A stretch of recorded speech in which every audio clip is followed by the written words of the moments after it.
On this episode of Citizen the Pod, I'm joined by CJ and Cirilo of Black with No Chaser, a media platform that is unapologetically Black. Check us out as we discuss Trump, impeachment, and so much more. So relax a little. This is a good one.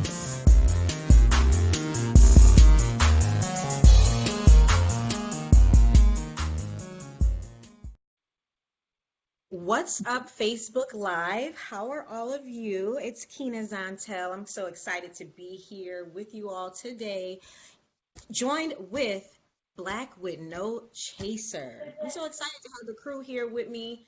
This is going to be an awesome conversation about some really serious topics. I think many of you have been feeling as if there's just so many things happening and going on. I don't even want to keep up with everything. That's what Citizen is for. That is what Black with No Chaser is for. So let me introduce my guests. I have CJ and Cirilo on the line. What's up, guys? What's going on? What's going on, Keina? Thank you so much for having us here. It's really exciting to be here with you today to talk about some issues that are really important to us. So, thank you so much for thinking of us, and we're excited to have you here on our Black with No Chaser page as well. So it's dope. I'm honored. I'm honored. Cirilo, what's up? What's good? What's good, Keena? How you doing? I think I kind of echo everything that CJ just said, but it's been a long time coming. I know that like when I met you, seems like not that long ago, but it seems very long ago because you Hmm. like that. You know what I mean? When you meet somebody, you know you met them, and so I appreciate you for actually giving us a platform to come on here and really take over our page and do your thing. And so look, we gonna let you go ahead and take off and do your thing right now. So tune in, everybody. And while you out there, y'all make sure y'all sharing, commenting, tweeting, whatever you could do, and kind of push this out because it's a much needed conversation around three hot button topics that are trending right Hmm. now.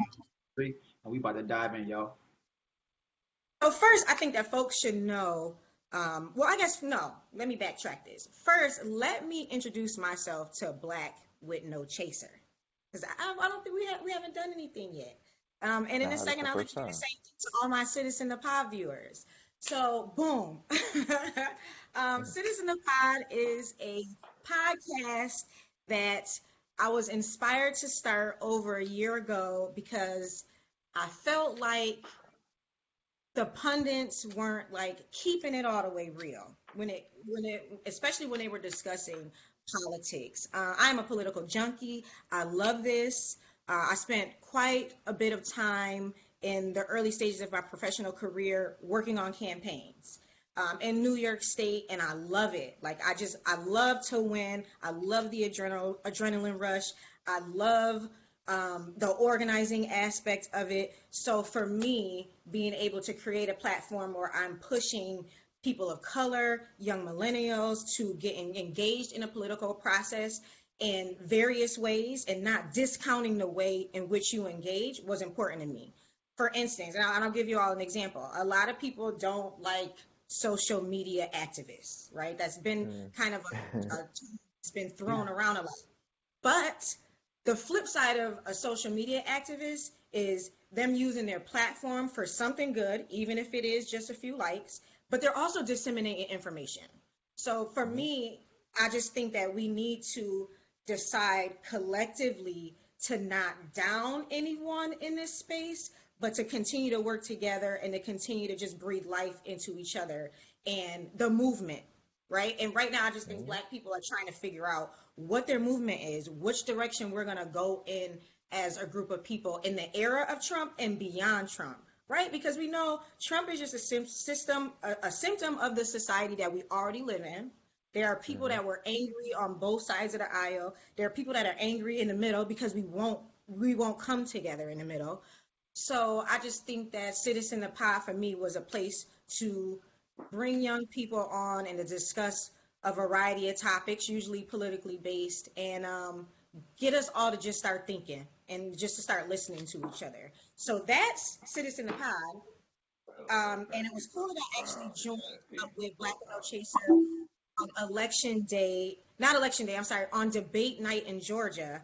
And we went to this really awesome event. The Black Male Hmm. Voter Project had a really awesome event out here, and it was just, to me, it was awesome to see a bunch of black men in the room discussing politics and how we move this thing forward. I think that, um, working with Black with No Chaser, working with the Black Male Voter Project was something that was awesome for me, just to see young Hmm. people getting Dope. engaged in a market. I'm originally from Buffalo, New York.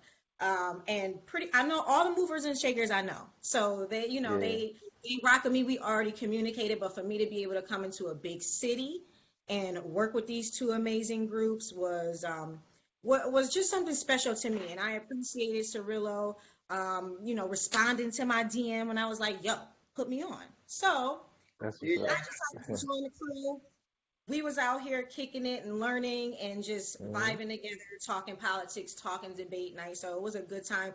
So that is why Citizen the Pod and Black with No Chaser is here today. So Love it. Citizen the Pod viewers, y'all know about me, but y'all don't know about Black with No Chaser. So CJ, Cirilo, I'm gonna throw it to you. Who wants to introduce Black with No Chaser to the citizens?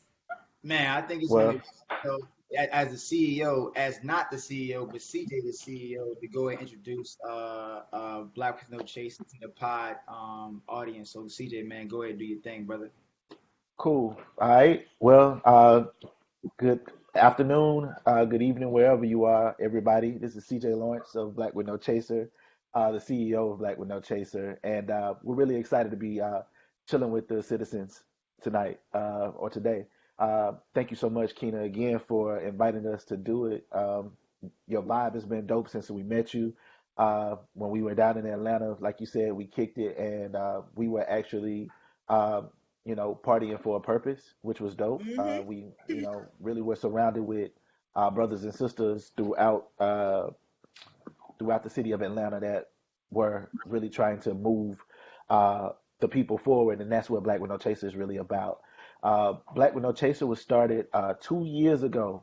It's crazy because of the growth that we've seen in such a small time.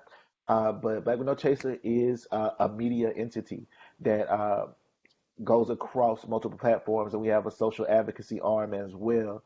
And that's a major component to what we do. I think what we do is very unique, and we can tell it's unique in the responses that we're receiving. We document the black experience, and we do that in an all-encompassing way.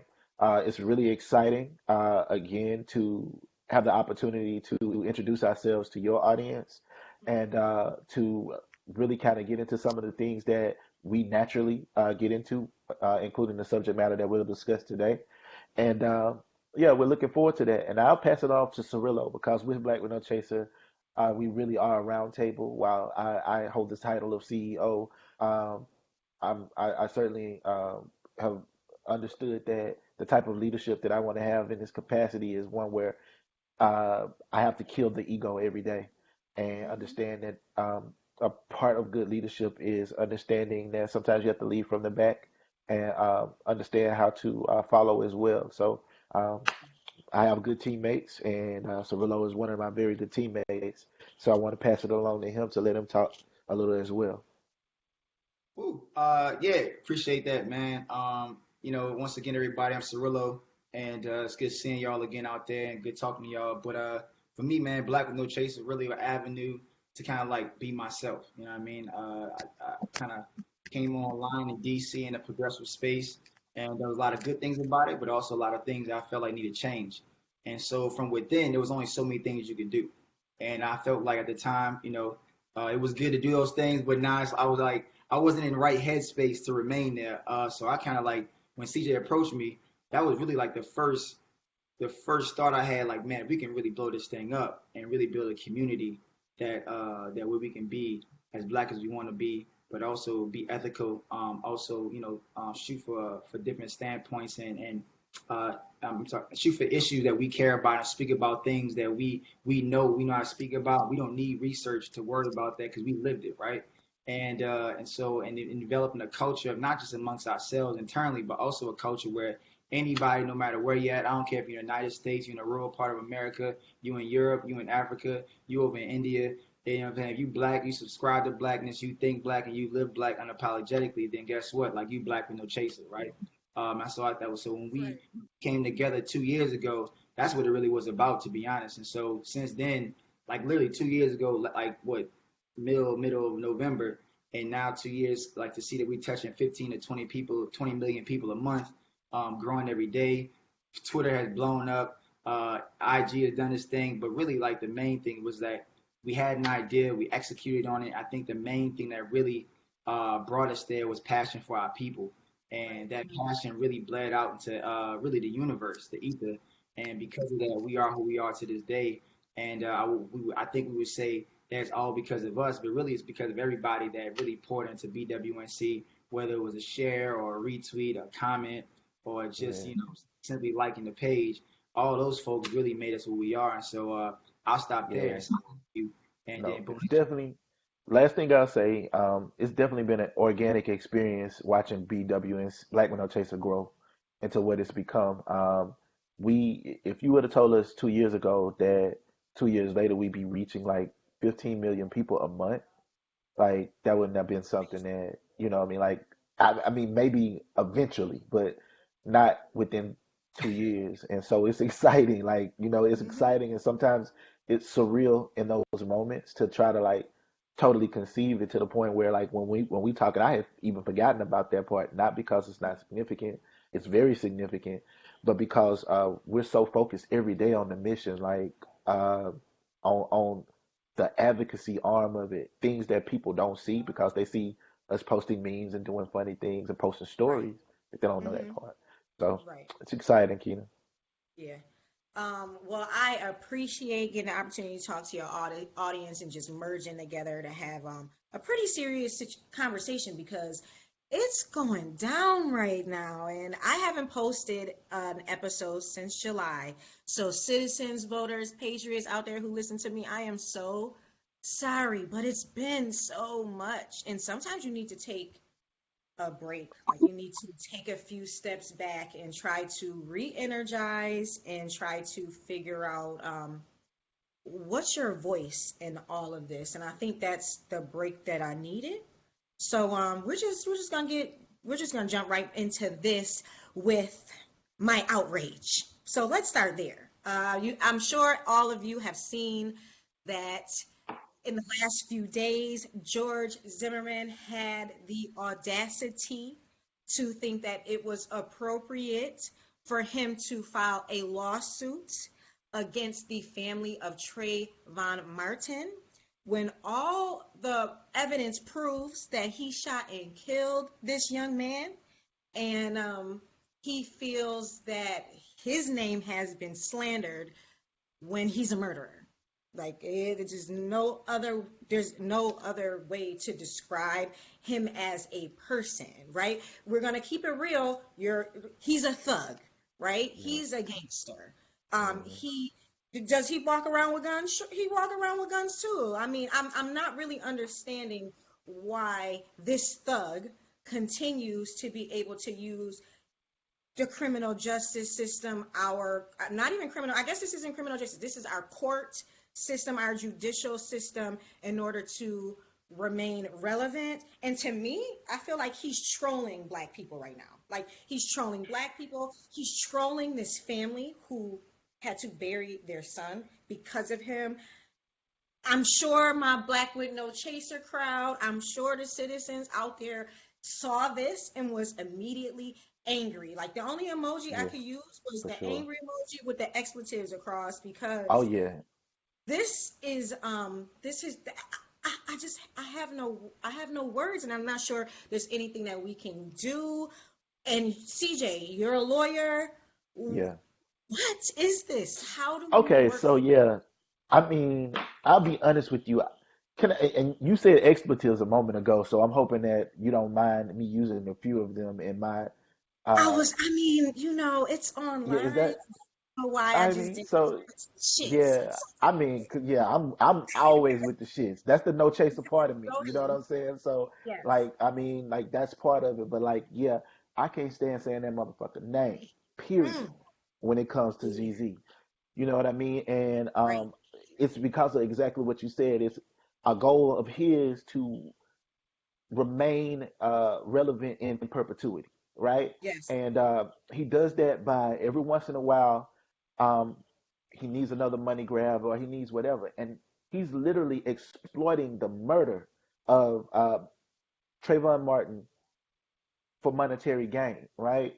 But beyond that, what he's doing when you look at what the judicial system allows, right?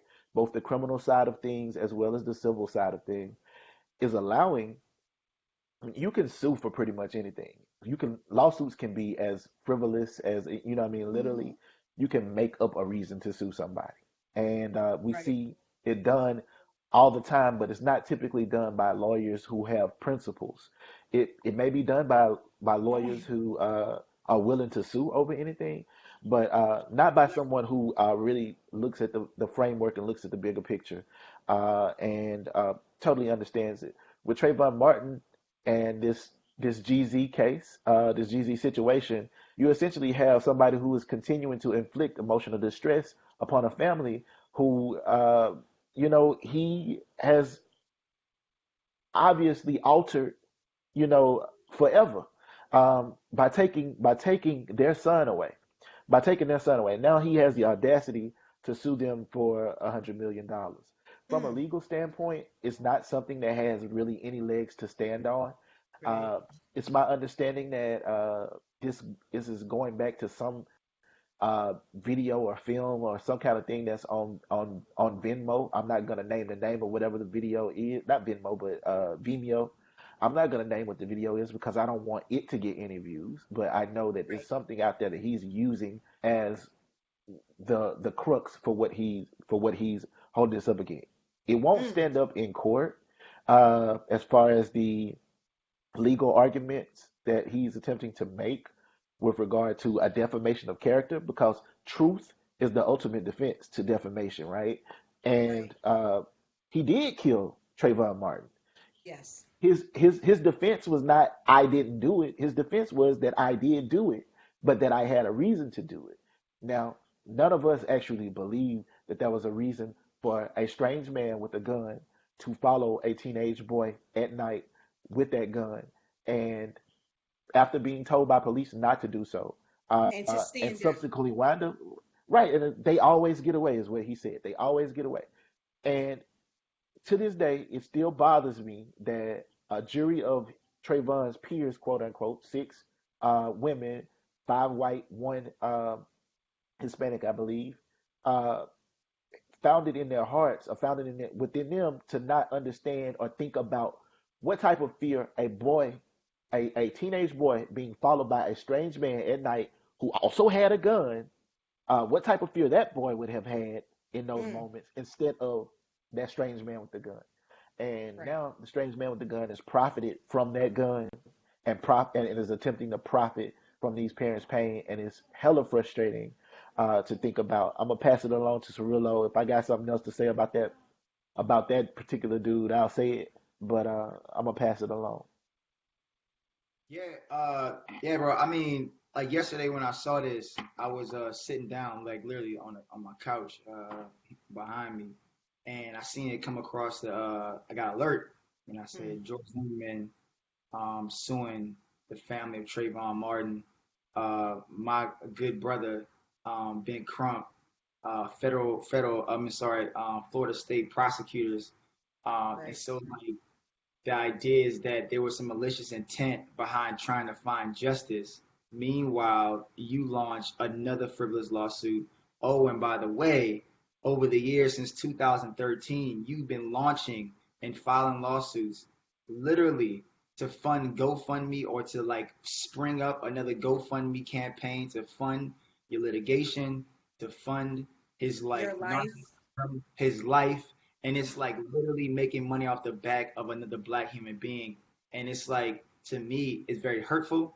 I think that even in Twitter though, as we like kind of posted our article out there about George Zimmerman and the actual lawsuit itself, I mean, there probably wasn't one person in that thread that wasn't just outright pissed by the fact that this dude had the gall to go and file another lawsuit like this. Oh, and by the way, his lead attorney for the case is Larry Klayman. And for folks out there who do not know who Larry Klayman is, he's a former federal prosecutor.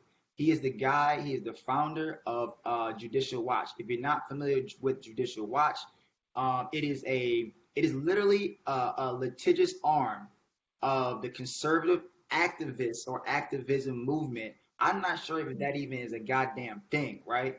To me, it's ironic because when I think of activism, I think of like something moving forward, something that's actually like, you know, revolutionary. But like a conservative activist is like, does it even gel well? And so like, but this is what he's calling himself as. He's calling, and then oh, by the way, and then the leg that they're standing on right now in this case is a book by the name of, let me get it right though. Let me pull up this thing. It's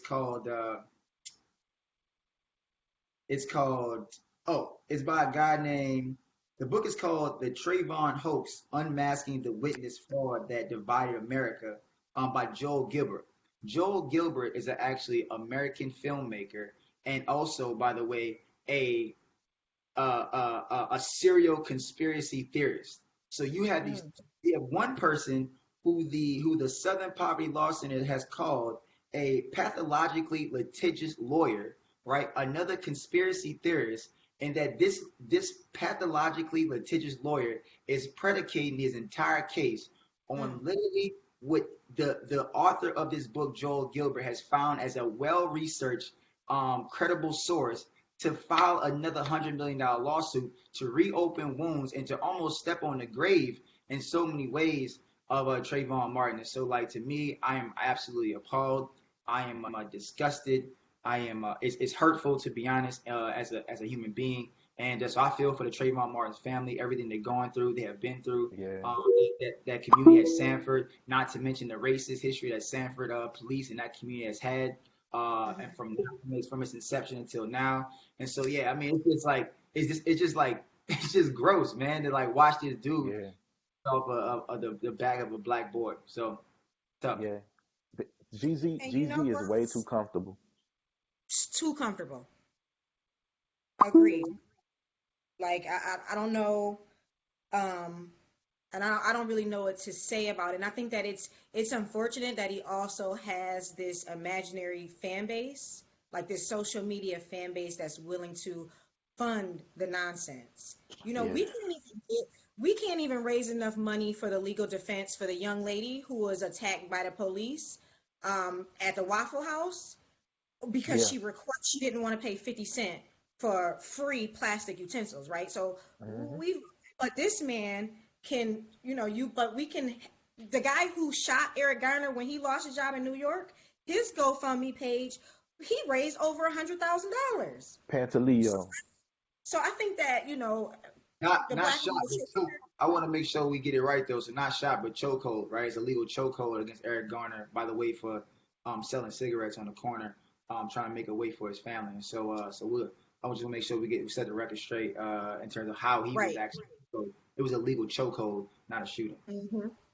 So I think I just mentioned that to say that we, as these collective spaces that are allowing black people to just be themselves and to talk real about the issues, we need to also engage off these platforms in a variety of ways in order for us to really like be the change that we seek. You know what I'm saying? Hmm. Because he's gotten too much air, and I'm with you, CJ.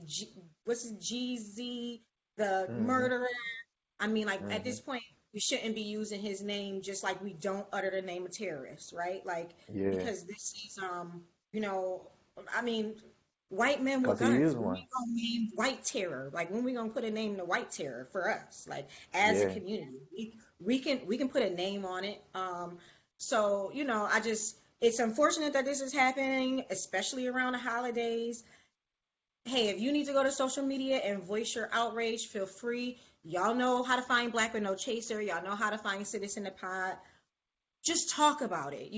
Talk about it. And if there are things if it inspires you to do something in your community, that's why we're here. And that's all we Mm. want. So, to move on in conversation, let's get into impeachment talk. I told all my citizens that I would be talking about impeachment a while ago. And I think that so many things have happened. I mean, we've seen a whistleblower come and go. We've seen, you know, ambassadors come and go. We've seen head of states come and go. We've seen lawyers get fired. We've seen testimony from people who are on the call with President Donald Trump that sparked this. So I'm going to rewind us back and just give you the background on impeachment. So on my social media page, I recently asked my Instagram followers, do you even know what impeachment is, right? And I'm not going to assume anyone listening to this knows what it is. So an impeachment is when the lower house, the House of Representatives, believes that there's compelling evidence to start looking into matters of bribery, treason, or high crimes and misdemeanors done by public officials, people who hold office and represent us in the highest offices. So that is your president, your vice president. These are the folks that can be impeached. Now, an impeachment is not removal from the office. Impeachment is just the grand jury. It's like we're gathering the facts and the information to see if there is a case for that person to be removed from office. And it seems to me, but I am what they would want to label a partisan, it seems to me that the president, yes, he has done things that make him impeachable. We've seen, we had a president that was impeached because he had an affair. So if we can impeach a president for an affair, we can impeach a president who decides he's going to, bribe a government to look into his political opponents and, do some digging to see if he can find some dirt in order to release some aid to help them fight the same country that he loves to protect. Yes, I'm going to say Russia. Like, this is really all about Russia. But anyway, I know everyone's sick of hearing Russia, but the truth is the truth. Like, you're not going to be at citizenthepod. You're not going to be led down the wrong route with Black with No Chaser. So we just going to keep it real. Like, all roads lead to Russia. But right now, we're just going to talk about Ukraine, right? So on July 25th, there was a phone call between President Zelensky of Ukraine and President Donald Trump, in which President Zelensky clearly stated, hey, I need your aid because I need missiles because I'm fighting Russia. The president responds saying, well, can you do me a favor? Right? So it's all about how, unfortunately, because impeachment has a political side of it, it's easy to twist words and to manipulate and to make people feel that you may have heard one thing, but you're hearing something else, right? Like, we know how this president goes. Like, chaos and confusion is what actually, that benefits him, right? Because if you're hearing so many different things and so many different voices, you can't decipher what's true. So you want to block out all the noise and just go straight to the person, and then boom, you're just focused on how the president views this as opposed to hearing outside voices. So I know impeachment is a lot. Black with No Chaser, what have you been hearing from like your followers about impeachment? I mean, are they sick of it? I'm hearing that people feel that they're tired of talking about impeachment, but I don't know. I mean, like, when I talk to Black people and I mention impeachment, they have no problem having conversations with me about it. So have you been hearing anything from your Black with No Chaser crew about impeachment? How do they feel?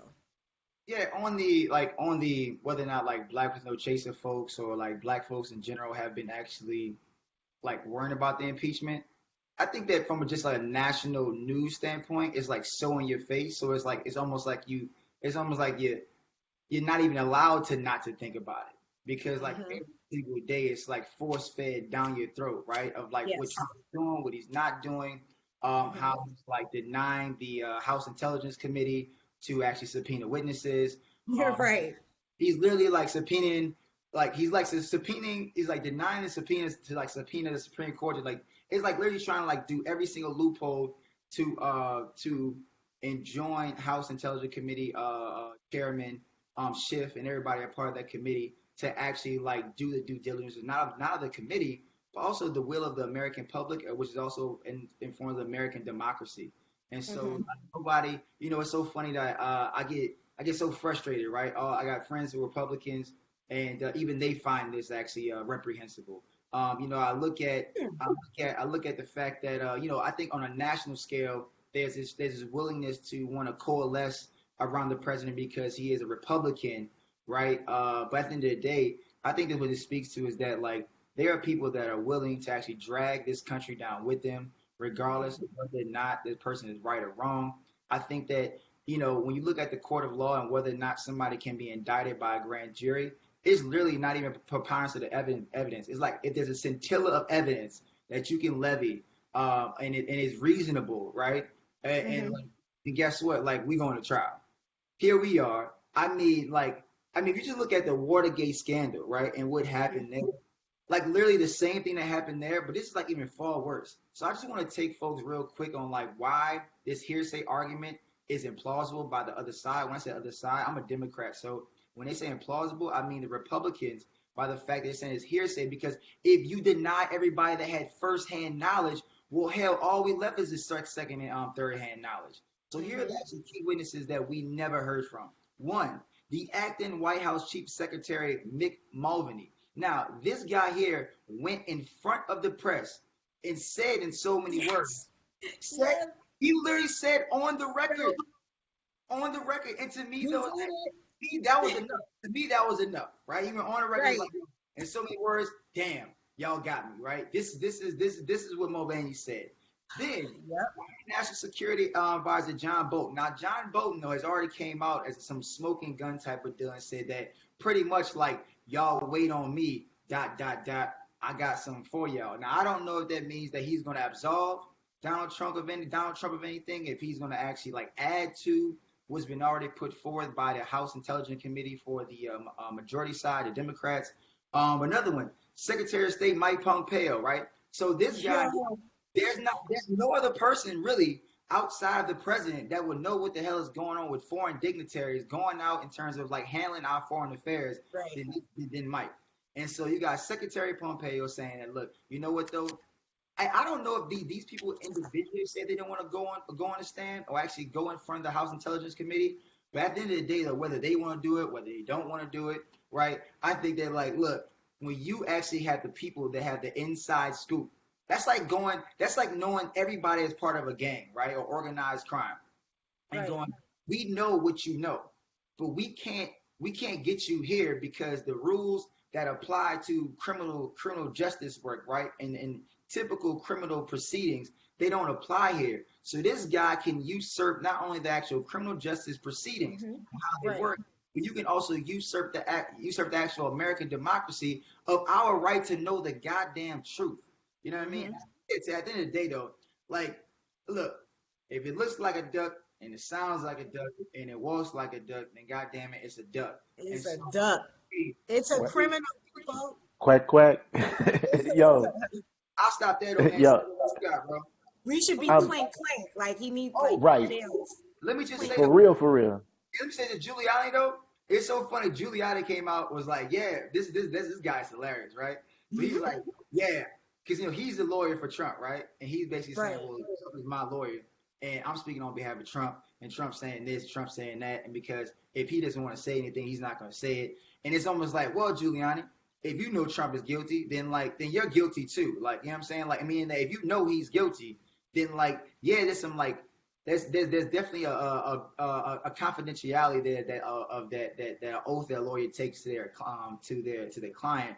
But like, there's also part of professional ethics, really though, that if you're a lawyer and you know your client has done something, especially at this magnitude, you actually at that point have to actually tell the people, like, you got to tell the truth, right? So the lack of candor across the entire board here is really frustrating, and it's kind of maddening to see this play out. And the fact that Republicans, everybody knows it's like so much law and order, is literally the irony of it all is that this is so much far from law and order. It's like, I don't even know if the goddamn put a name on it right now. It's like, you know what I mean? I was gonna say they do a real good job at contradicting themselves, and the the example, I think Law and Order is the perfect like example of that. We have a party that says we are supposed to be about the Constitution. We are supposed to respect law enforcement. We are supposed to hold them into the highest. We're supposed to place them on a pedestal and believe that they're doing things justly and right. And then on the flip side of that, we have a president that can legitimately tell his staff to ignore federal subpoenas. I mean, I don't know about y'all, but everybody I ever know who was ever raided or taken to jail never had the opportunity to even know they was under subpoena, that something about them were going to a grand jury, and then they can go to the witnesses that were called to be on that same grand jury and say, don't go. Like, as Because far as it's I'm concerned, interfering with a witness. right. Like, as far as I'm concerned, if the people wanted to come for me with a grand jury, one, I'm not gonna know, and two, I'm not gonna be able to tell the people that they call as witnesses not to show up. This is a double standard here. Because it Like would when, be obstruction of justice. Right. yes, like when they tried to call the raid of Roger Stone a travesty.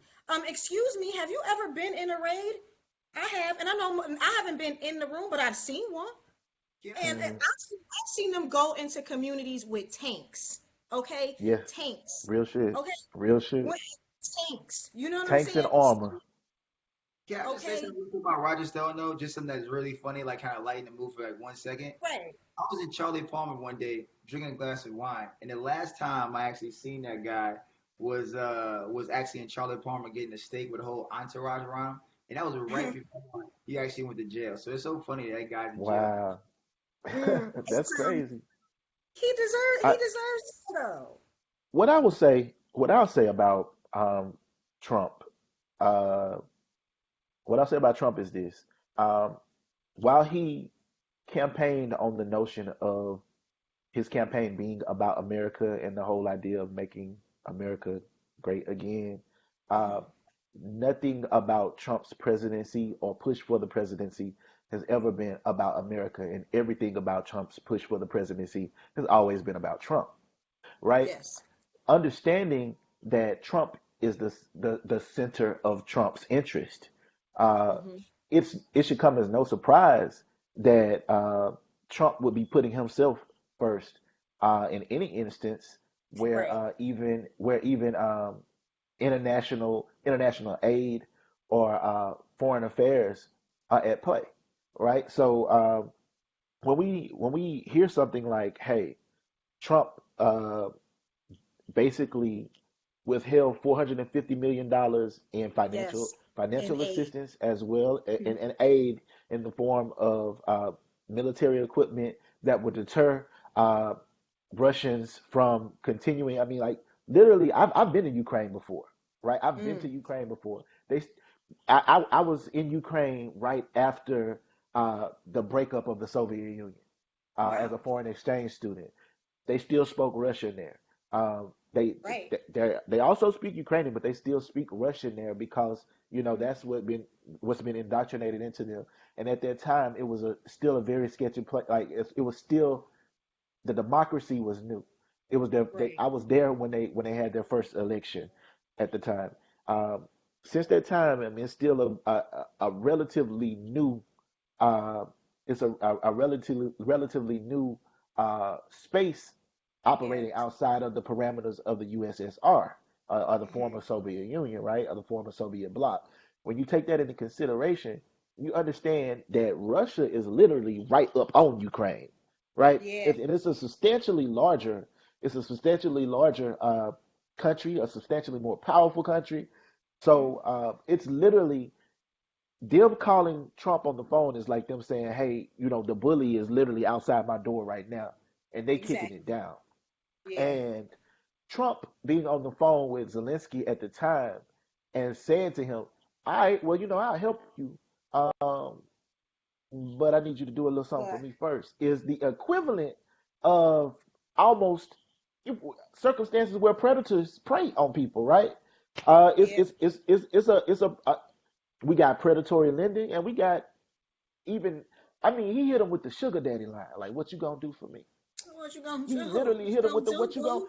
But I got it, but what you gonna do for me? And I'm like, that's the creepy, like when you really take it into consideration, Oh, he a creep. He what it was grabbing them by about wasn't he a creep. right. It wasn't, yeah, right. Like, so we got a certified pussy grabber asking what you gonna do for me. And understanding that, understanding that we must know that he's always centered himself, right? So the notion that he wants to know information about Biden or Biden's son or their interest in Ukraine or Right. whatsoever, and that being tied into the fact that Biden is, in some polls, to according to some, I ain't no pollster, so I don't know, And leading, I haven't leading in got the polls, poll, right? so Right. have That you? they ain't You called a me. poll search? They They ain't ain't called asked me. So I mean, like, but you. according to that, it it seems he believes that this white man is his main competition, Right. right? This white Right. man and former vice president is his main competition. So he wants Yeah. all the dirt, just like he wanted all the dirt last time. We know he a certified pussy grabber and a certified tea getter. Since we Yep. understand these things, we must then Hashtag certified tea getter. yeah, you know what I mean? We know these things. And since we know these things, since we understand this, Mhm. we take things like Sunland's WhatsApp texts, right? That Yeah. literally say this, and these things are around the time of July, around the time of August, versus the Mhm. things that they're trying to rely upon. Mhm. Because what we found is that Republicans or conservatives are willing to bend in whatever direction is necessary for them to do what they're trying to do, to push their agenda forward.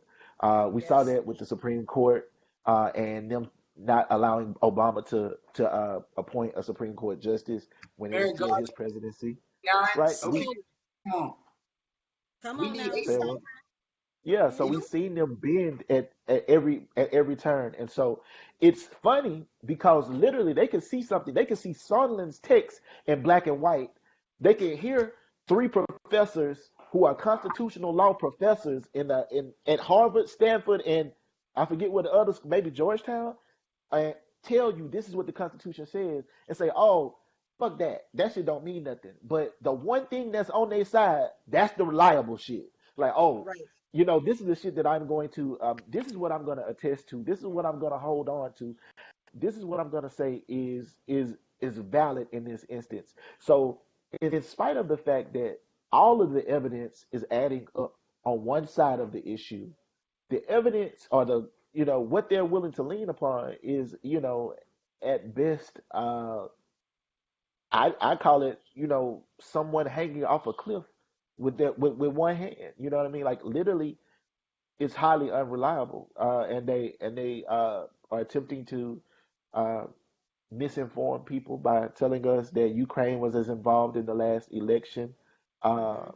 as Russia As Russia was. was. Ukraine, and that's Lies. never been said for the last Right. since 2016. That was never said up until them starting to say it when the fire was getting hot. And And so, it um, was proven wrong. So you're right. yeah, right. So it's I mean, when we understand those things and we understand who we're dealing with, we understand that he has certainly uh, done some things that rise to the level of impeachment. Nixon was breaking into Watergate at the time to get dirt on his opponent, right?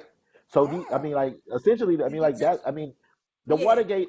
I mean, ultimately, it was about him getting reelected. It was about him Mhm. being able to advance his presidency. The same is Right. true in this instance. This is about Trump trying to advance his presidency to a second term and Mhm. ensure that he has the leverage to be able to do that. Um, since we understand those things, we have to look at that at least as a precedent for how to Yeah. move forward in an instance like this. And since we understand that, I think there's more than enough information that has been delivered, more than enough evidence that's been delivered to move forward with an impeachment. Mhm. Uh, so and yeah, I think they need to tax that ass. It's time for that. It's and time. what are the alleged offenses right now by the majority on the House Intelligence Committee? It is obstruction of justice, obstruction of Yes. Congress, and abuse of power. Now they Abuse haven't of really power. got to the bribery part yet. They don't know exactly if they want to levy uh, Okay. that charge against him. But I think that though the 3 out of the 4 gets us there, and so as it stands, I believe even after today's testimony, was a little bit not as fiery as it was in the first week, right, during the Dem debate down in Atlanta. Mm-hmm. Definitely we had more of the like inner workings of the Trump administration. Maybe not necessarily on the administration side, but definitely people that work within the State Department, foreign dignitaries that would have privy information about what was happening. So when you look at it, I think we put it all together, right, and connect the dots and then make the reasonable inferences about whether or not the Trump did in fact abuse his power as president of the United States and the institution of the Oval Office to curry favor and to try to meddle in our democracy and interfere with elections. To me, like it all lines up to at least a plausible impeachment to move to the Senate. But I think the next case is whether or not Republicans will get up off their ass and stop hiding behind the so-called rules. Because it's so funny, they make all the rules, and then when they make them, and then when they happen, they can't change them. For example, when they were locked out of the actual House hearing, they were like Right. blah about, oh man, I can't, we can't get in here. They locked us out. You made the rules, Goofy. Like, you know what I'm saying? So, like, to me, there's a day after day, all they do is show to me is a level of incompetence to lead in Mm-hmm. this country. And so right now, what we need is more folks who care about the greater good of our democracy, not the sum total of a few. And so we gotta do better. And so Yeah. hopefully from these impeachment hearings, we learn a lot from what has happened. I'm hoping that election 2020 literally sees a seismic blue wave across the country where we can Mm-hmm. flip the. We've already flipped a couple of governor's mansions back in 19. And so it's been encouraging to see what happened in 2016 when we flipped the house. And so look, I'm sorry, 18. Was it 18? 2018. Yeah. 18, when 2018. And so I think there's gonna be another wave in 2020. So look, I just want to put it out there right now. If you're in South Carolina, James Harrison is running for U.S. Senate down there. And Lindsey Graham, make sure Yes. for his campaign. We have state elections, statewide elections all across the United States in several states. Mm-hmm. We have gubernatorial races that are coming up in 2020. A third of U.S. Senate seats are up on the chopping block, where a lot of those being Mitch McConnell. Kentucky, they got the woman out there who's running against them.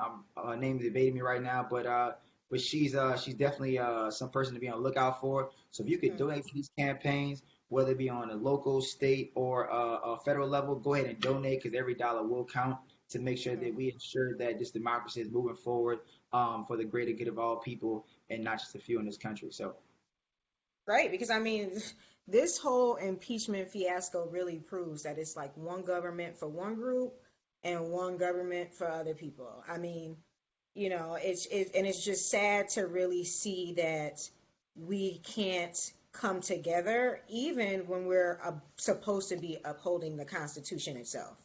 Like that is the underlying core problem with like the whole impeachment narrative in the media and on the other side. We can't get Americans to understand that now, like this is above us. Like we need to be able to tell a president when you're not acting in the best interest of this country that you're doing something wrong.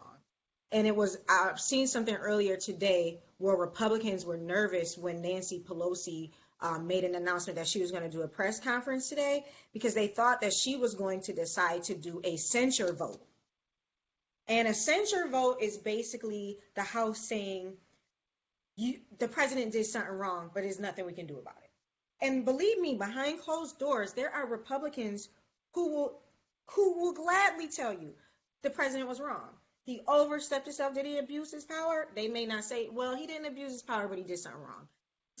It was Republicans who were scared to have to actually take a censure vote because they knew that deep down inside there was a possibility that there were Republicans that would actually take that vote and vote with Democrats on a censure, literally 10 months out from an election. Like, and maybe those Republicans lose, but at this point, and I've said this before on Citizen the Pod, we've got to be about making sure that our public servants are exactly that. Like they're there to serve. If I go to Congress, I'm gonna take a vote that I know there are people in my constituencies that's not gonna like it. But if my conscience says to vote this way and you vote me out, that's fine. I can respect that, right? I'm gonna need Congress to not be a jobs plan for bored lawyers and rich white men. Like like this Thank cannot be you. the route you take in order to stay relevant and see it as a job long term, right? It needs to be Hmm. something that you decide to do because there's something that you want to change, and send me to Congress so I can try to change that. But my goal is to serve the people who voted me into office. And it Right. also is so I think that we need to get back to that. Um, and I don't really know how we do that, but I feel like as the people who It's, listen to Citizen the Pod and Black with No Chaser, we're out here organizing so that we can create those coalitions where we can send people to office that are going to represent us Absolutely. and make those changes. Absolutely. So we've talked some impeachment. I mean, look, y'all can Google everybody who decided to, testify on the Judiciary Committee. I mean, we heard from Sondland, who was his ambassador to Ukraine. We heard from two folks that were on the call, and the one guy actually said Pompeo was on the call, and that's how we found out Pompeo knew about everything from the beginning. I mean, there was also, scandal with where the transcript of the call went. But at the end of the day, the impeachment this impeachment is about the president's words. And to me, the president puts his own foot in his mouth every day. Like if we need an attack ad against Donald Trump, we literally can use his Twitter account. We can use every single day in which this man has gotten in front of a camera to make the argument to the American people that he is unfit to be president. And this is not about him. This is not about us. It's about him. I mean, I think we all should be in uproar that he keeps bringing Joe Biden's son up before not having, the experience to do a job in Ukraine when he's got his daughter and his son-in-law who's literally managing, what is Ivanka Trump's husband? Why I can't think of his name right now. Jared, But he's Jared Kushner. Jared Kushner. Kushner is managing our Israeli policy. He's managing impeachment. He's managing criminal justice reform. Like, dude, can hire somebody. I mean, we know the Senate is going to approve anybody that you decide to put in a post. Hire somebody, but he's clearly doesn't have the background or the resume that says he's experienced in foreign policy with Israel. The man is Jewish. Okay, so what? Would you try? I don't know everything about black people or black women just because I'm black.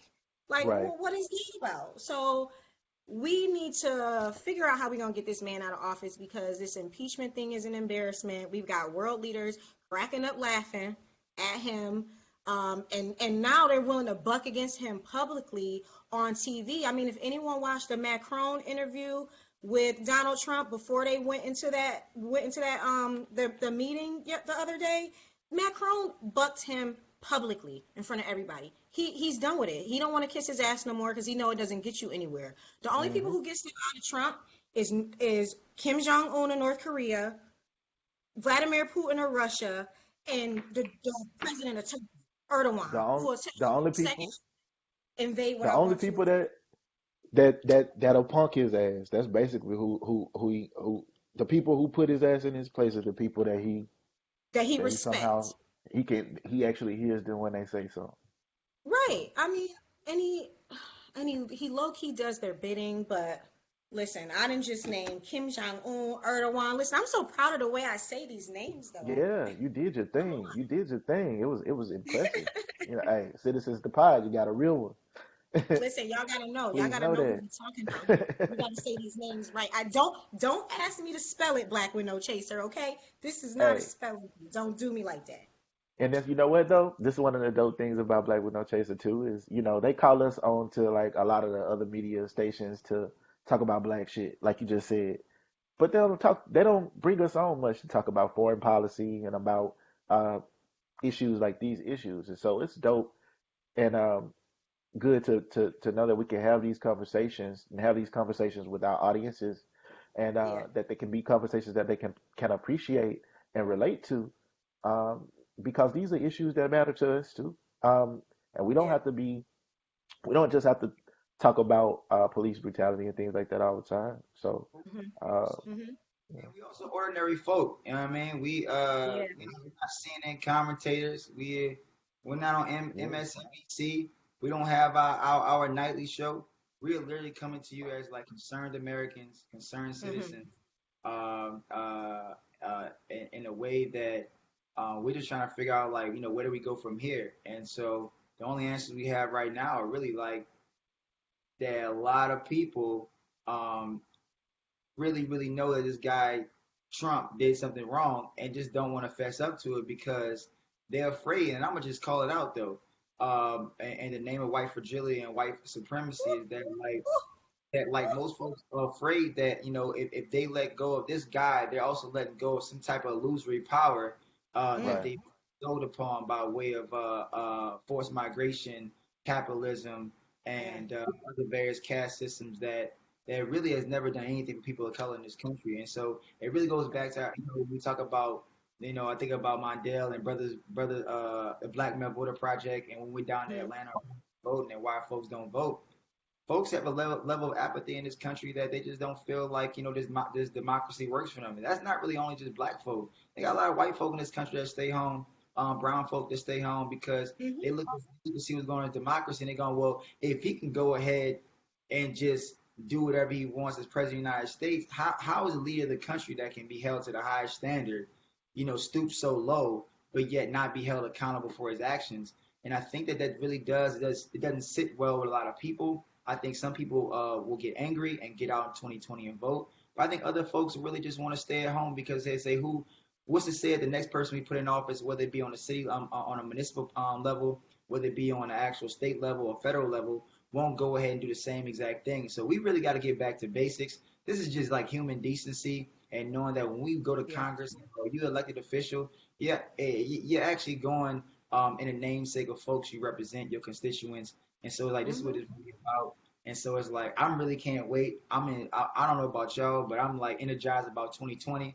I've been energized about 2016. You know what I mean? So Yeah. like it was yesterday.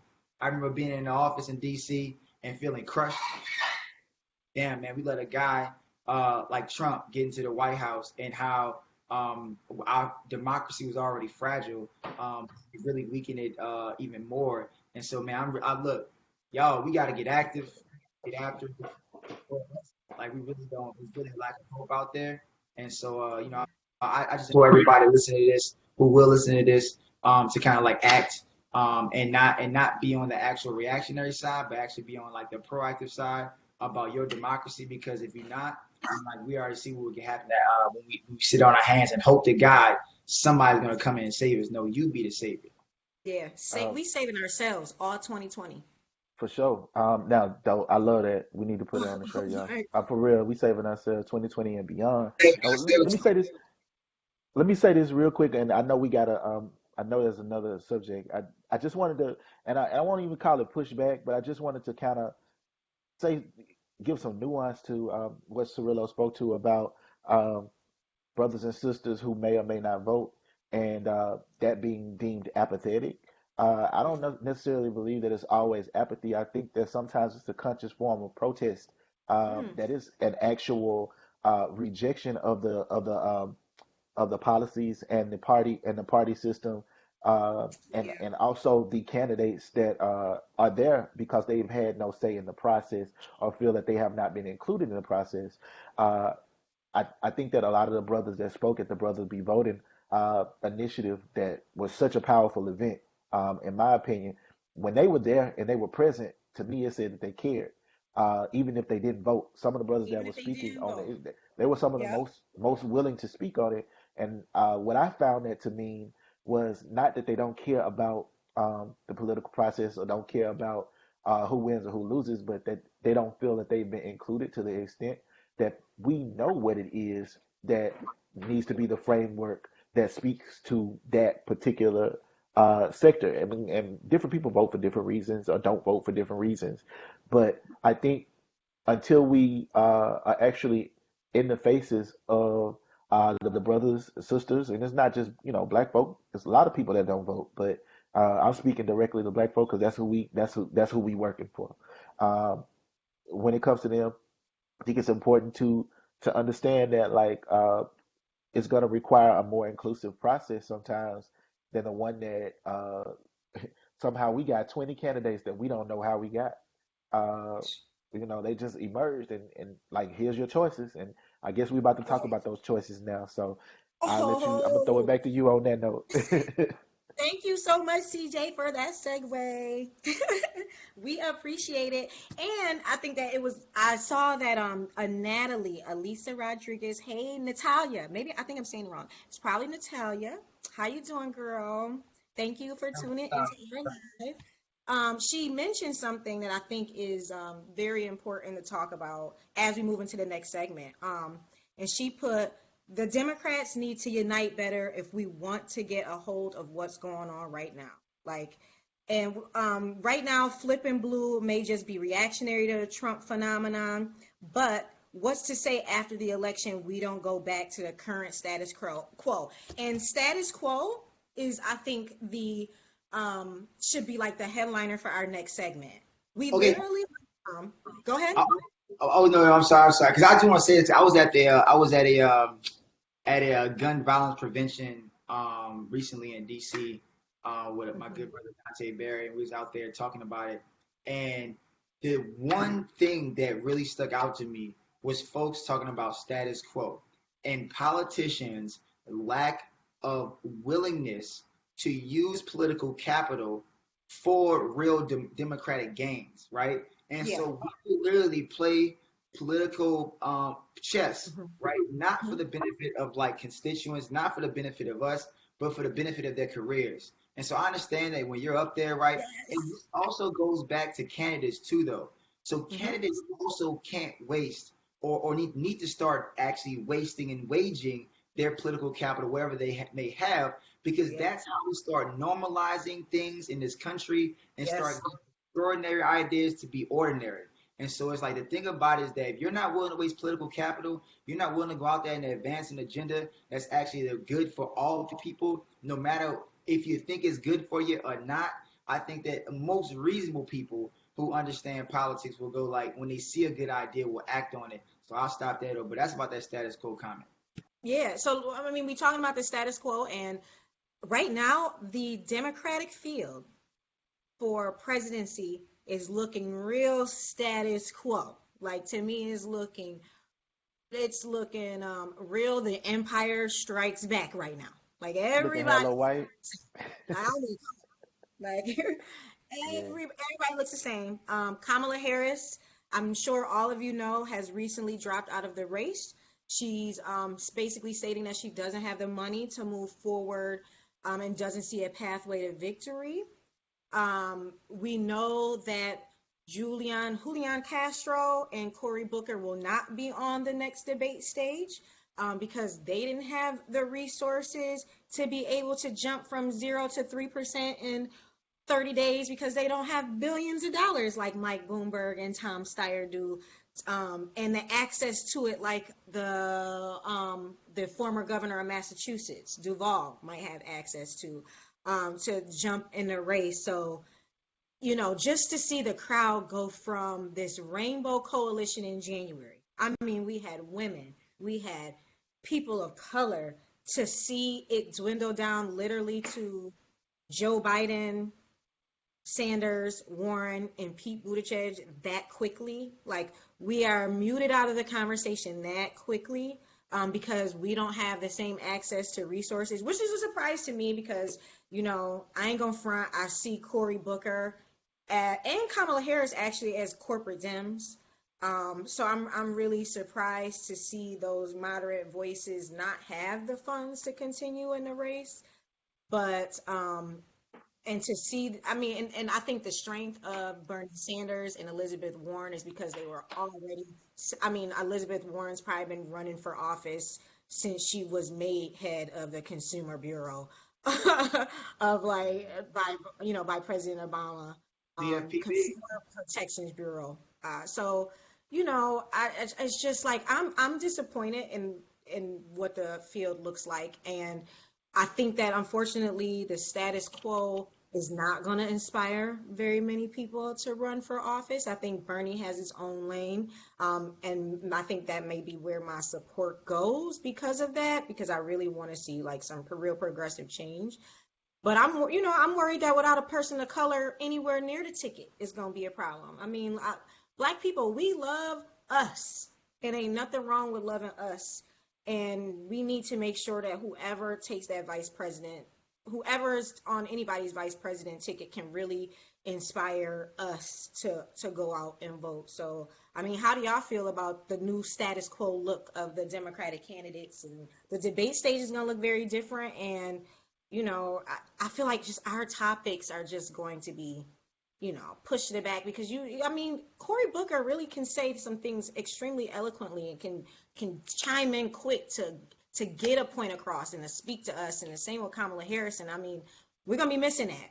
Julian Castro's good at it too. We're going to be missing that in the next debate. What are y'all thinking? What is Black with No Chaser viewers listening to, thinking about right now?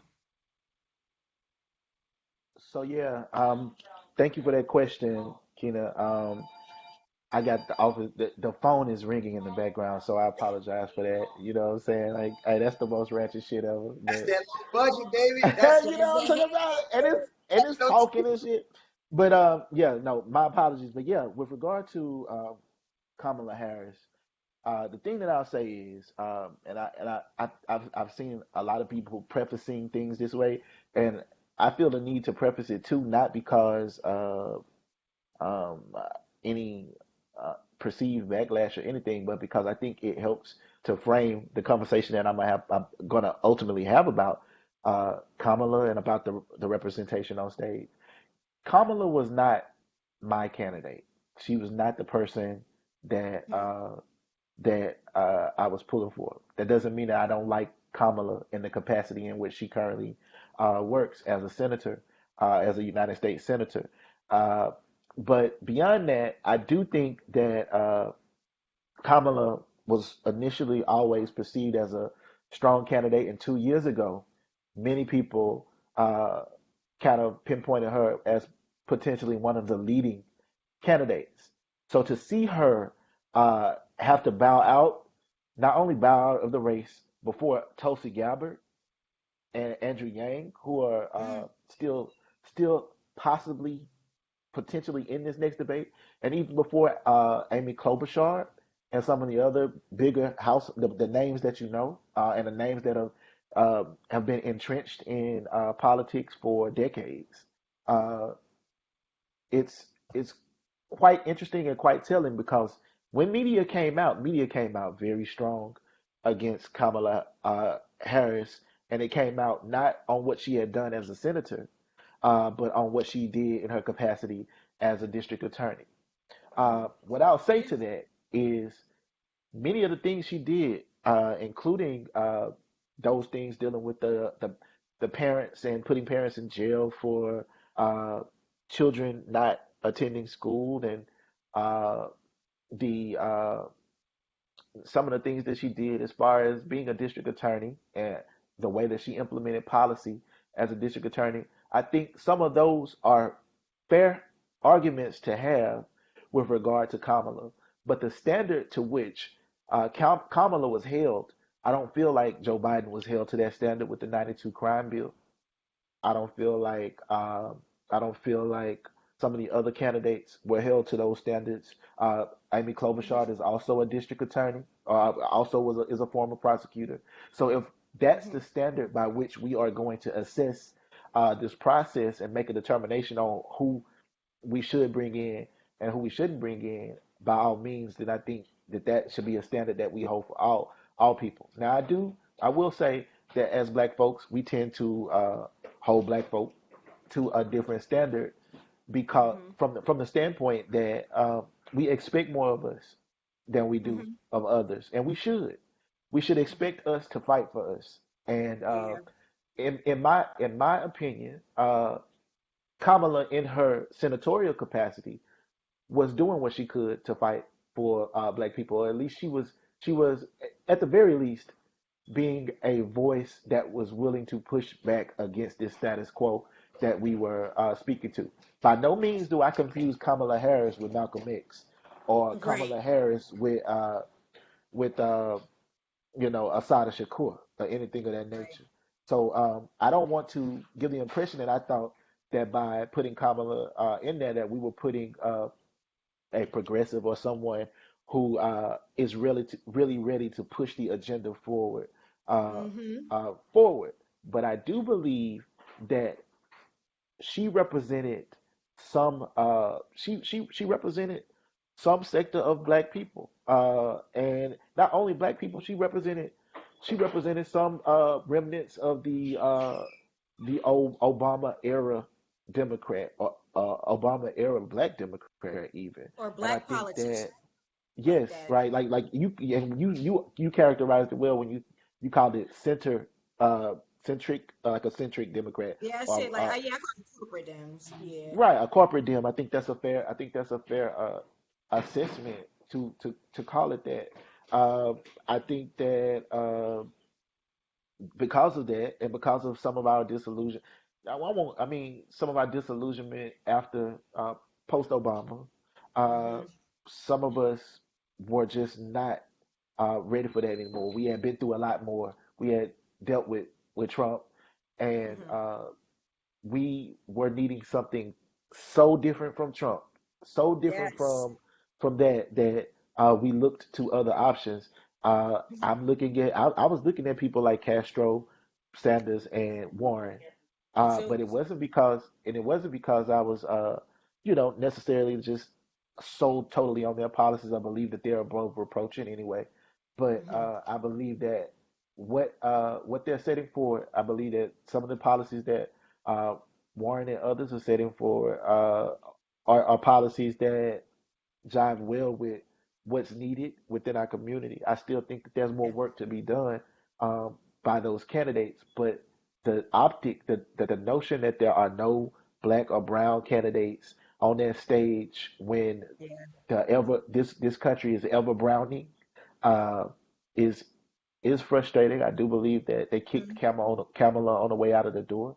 I think she's going to go back into the Senate and kick ass. Uh, Yeah. I hope that the people can recenter their focus on what she can be for our people in the capacity in which she works, and Mm-hmm. begin to uphold her again, and not beat her down about the things that she's done, and hold her accountable for the things she's done in the past, but make room for her to improve upon that and to make amends for those things through the Mm-hmm. work she could do for us now. Yeah. So I did an episode in the first part of the year called "Would the Real Kamala Harris Stand Up?" So if you haven't watched it or listened to it, definitely go ahead and listen to it. And I definitely I was worried when I did some research about her. I was not a Kamala supporter. I haven't made my mind up though, so I'm definitely one of them Democrats that if they called me and asked me who I'm supporting right now, I really don't know.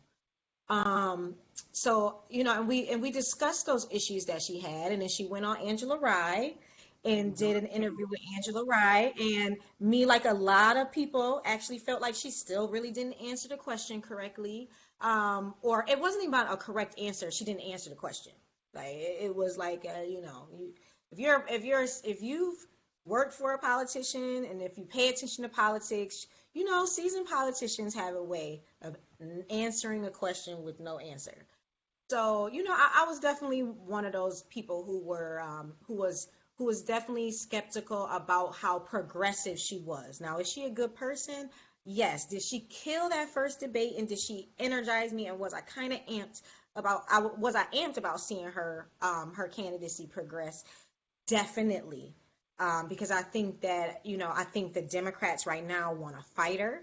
And I think that post Bernie's um, health scare, I think that kind of lit the fire under Bernie Sanders. So we've seen him come out and be a little bit more, you know, um, just just a little bit more fiery and just showing that he's a fighter and he's in the game. And we don't want another bully, but we do want a fighter. And I think that what we're seeing now is the field has kind of dwindled, but I think that field's going to change. because I think this infusion of capital and money into the political process over the next month will be so dramatic that we'll see that field change, because I really do think that I think I'm not sure which one it is, Tom Steyer or Bloomberg. I think someone's going to kind of like, not that they'll be a dark horse, but we will see them emerge as a part of the conversation as we get through, as we start kind of working through the primary season. Because if you can buy $50 million worth of ads in California right now, you can make a dent on how Californians vote. Because I think California might end up being on a Super Tuesday. I'm not sure. Or even smaller markets. I mean, I think the first month of primaries is Iowa, South Carolina, New Hampshire, and I think Nevada comes up right after them. And I think that, if you're smart and if you have analytics folks like Bloomberg do, I'm sure that he's starting to spend his money in these states that he knows he can make a dent. So, I think that we will see money emerge as a topic as we move forward, which is unfortunate because we want the right person against Donald Trump. We don't really want this to be about money. And I think that the voters out there want it to be about issues. I'm not sure if healthcare is the number one issue, but they want it to be about access to healthcare. They wanted it to be about, our national safety. They want it to be about clean water, clean air, and our environment, those big issues that matter to them on a larger scale, right? No one expects, like we heard this guy during our Black Male Voter Project who basically made the comment, like, I don't vote because he ain't stopping my bag, which is the case. I mean, look, we're entrepreneurs. It don't matter who the president, there's still going to be a black or no chaser. There's still going to be a citizen the pod. We're still going to be out here, telling our listeners and our viewers, to be themselves and to go after the things that they want in their communities. So he's not going to stop our bag. He's just going to make us more important and more relevant. But we want to make sure that since we are Democrats, since we are working to, to see him leave, that we are inspired by one of these candidates. And I'm not, other than Bernie Sanders. And if we don't have an inspirational vice presidential candidate with them, I'm worried. It's looking a little lily out there. What are you guys thinking? I just personally though, like, yes, it's disappointing that nobody, as it stands, I think they still have a deadline to meet by way of still getting donations in. So donate to Castro, donate to Cory Booker's campaign. We need those guys on the stage. I think phenomenal platforms. No candidate, if you've been in politics for X amount of years, is perfect. And so with that being said, I don't think personally that Senator Harris was given a fair chance. I think that when she was deemed with top cop from the very beginning in terms of in California, with the way that resonates and like sticks with black people, immediately we're taken aback by they're like, oh, you a cop? Oh no, I know I ain't. And we got to be able to like sift through like the rhetoric and be smart enough to know that this country, we know, is barely ready for a white woman to be president. And I don't want to make this all about race, but we know good and well that this country ain't ready for a black woman to be president. We may think at some points we are, and we may think she got a fair shot, but the standard, and I'll be real, man, I'll be frank, I think the black communities across the country, and people may be pissed off about this, I don't think we gave her a fair chance. I think that we looked at one singular issue and deemed her as somebody that's not for black people. And I think that when you look at her policies, I think that when you look at the cascade effect of those particular policies and who's in education, who's in healthcare, things of that nature, who healthcare affects the most versus others, and so I think that like when you look at the total platform, I don't think she's any different than any other candidate out there. I think that the top cop that came out very, very early on, after she released her, when she opened up on Martin Luther King's birthday, right on that Monday. I remember I really enjoyed the actual trailer. I enjoyed her platform. I know folks that worked in that campaign who wouldn't work on anybody's campaign and they didn't believe in themselves, believed in black folk. And so it's kind of like, to me, I would say emphatically that she was not given a fair chance, and I would argue anybody and say that we did, because like we know good and well, man, that woman ain't perfect, but we know good and well that Biden ass ain't perfect. I would tell you what though. I would tell you what. Consistency is key. Mhm. In terms of candidates, we look at Castro. There's probably not a more consistent candidate in terms of speaking on the issues, being quote unquote woke. If you haven't donated to Castro's campaign, he's not on that stage. We are truly doing a disservice to this country, Mm. even if he's not on that stage. When you look at and you can look at his issue from the time he was mayor to the time he was Secretary of HUD, and he has a phenomenal track record representing folk. And I think lastly too, though, a Booker is not perfect, but again, though, right? If you're looking for the perfect candidate, then like, come on, man, you gotta be able to reconcile with me how in the hell Trump got in office. And we can talk about electoral college, and maybe we come on Citizens Pod again and talk about Yeah. electoral college process and what that looks like. But at the Mhm. end of the day, the standard that by which we hold, I think black folk too, and I would push back. I'll challenge anyone, even you folks on here, is that like I'm just not into actually creating more barriers and rifts for black folks. I'm actually trying to find a way to get more blacks into office and in leadership because what it does is it's similar to what that little black boy did to Barack Obama. And when Barack Obama touched down and Susan took that photo of him, the iconic photo, it does something to the next generation of black women to see a black woman out there speaking on black issues. And whether Mhm. we agree with every single thing Kamala Harris has done while she's been in politics, what we can agree on that sister's qualified, she knows politics, and she will represent this country in a way we could be proud of. And so, like to Yeah. me, that symbolism of hope and that symbolism of change, a real shift in who we are as a country is enough for me to say that she was good enough, and we didn't give her, to be honest, the support she needed to really extend into 2020, at least at the very least. Make it to February, where we can see the first round of primaries show up in New Hampshire, South Carolina, Nevada, and Iowa, right? And from there, let the chips fall where they may. But the fact that she's not financial until then is highly disappointed. And I would say again, she was not Yeah. given a shot while she was on that stage.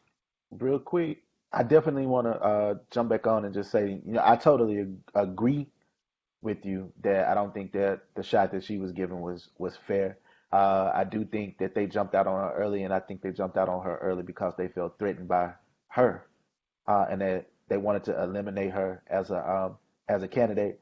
I do think, I'll reemphasize that it's important as Black folks to have expectations of Black people.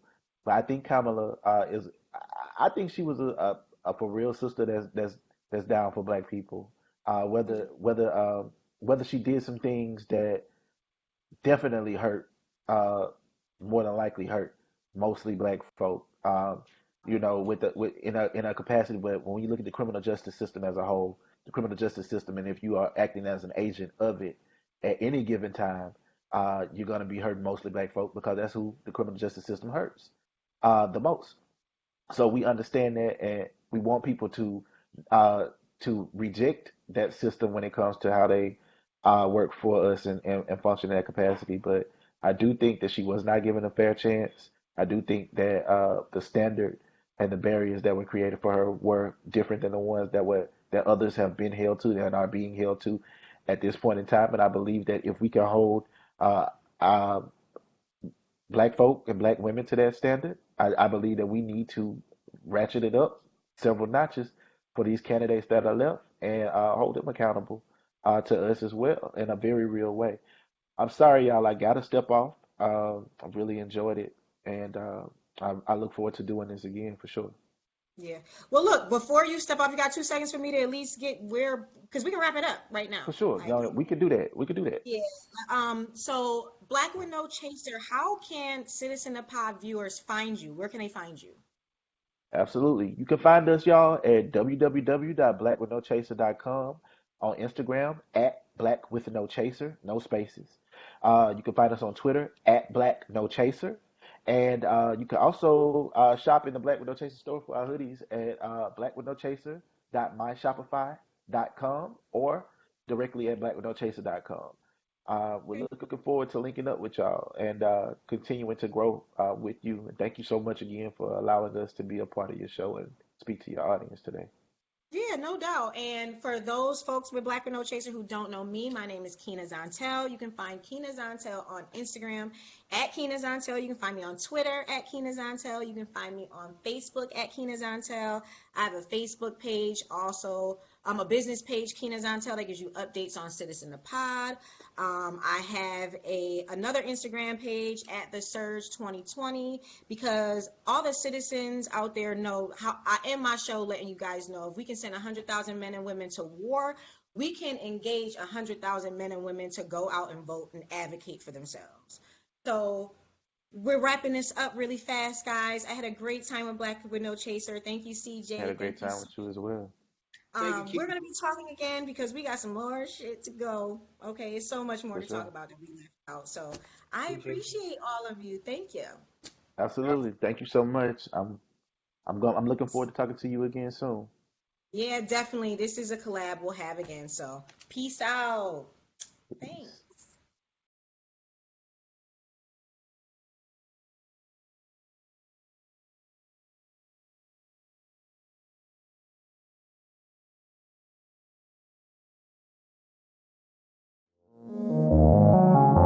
What's up, citizens, voters, patriots? It's your girl, Keina Zontel. And if you want to know more about me and the show, follow me on Facebook, Twitter, and Instagram at Keina Zontel. And also subscribe to my YouTube channel, Keina Zontel, and hit subscribe on all the podcast platforms that you're listening to the show on.